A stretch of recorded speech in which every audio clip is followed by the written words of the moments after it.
Ay Ceyhun müəllim, bir dəqiqə. Bax, xanımlar var sizin mərkəzdə və bəzilərinin övladı var, məndə məlumat var və övladlarına qarşı şiddət göstərdiyi vaxtlar da olub. Bəli, O uşaq sonra bağışlayırmı düzələndən sonra mərkəzdə, narkomaniyadan? Övladına o münasibəti anlaqlı vəziyyətdə göstərmir. Yəni o kimyəvi İndi uşaq başa maddələrin düşürmü təsiri onu? altında. Sözsüz ki, uşaq bunu başa düşür. Çünki həmin anda o onun anası deyil. Bizdə hər bir insanın içində bir ağ canavar var. Necə işləyirsə o qadınlarla? O qadınlar... Əsas övladı olanlarla da təbii. Yox, siz bu müalicənin əsasında hamı 12 addımı tanıyır, amma bu müalicənin əsasında koqnitiv davranış terapiyası da var. Koqnitiv davranış terapiyası normal insanın davranışının həmin o davranışı yaddan çıxarmış, itirmiş insanlara yenidən aşılanmasıdır.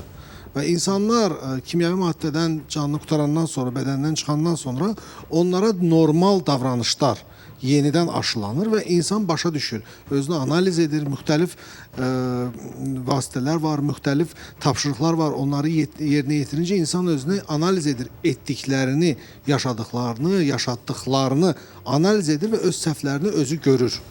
Və nəticədə tam normal vəziyyətə qayıdır. Övladı ilə də bağışlayır. Bəli, əlbəttə, mütləq şəkildə. Burada bir məqama toxunmaq istəyirəm. Analara bağlı.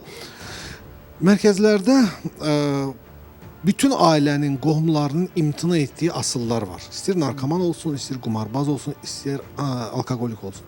Yalnız bir nəfər heç vaxt həmin insanlardan imtina etmir. O da analardır. Ana, bəli. Bəli. Bəs ən yaşlı qadının neçə yaşı olub sizin təcrübənizdə? Mərkəzdə. Valla onu mən sizə dəqiq deyə bilməyəcəm. Mən kişilərlə bağlı deyə bilərəm ki, misal üçün elə bir asıl olub ki, onun 60 illiyini mənim yanımda mərkəzdə qeyd etmişik. Alkoqolizmlə bəli, əziyyət çəkirdi. Yəni sağalmaq üçün heç vaxt gec deyil. Başa düşürsünüz? Aydındır.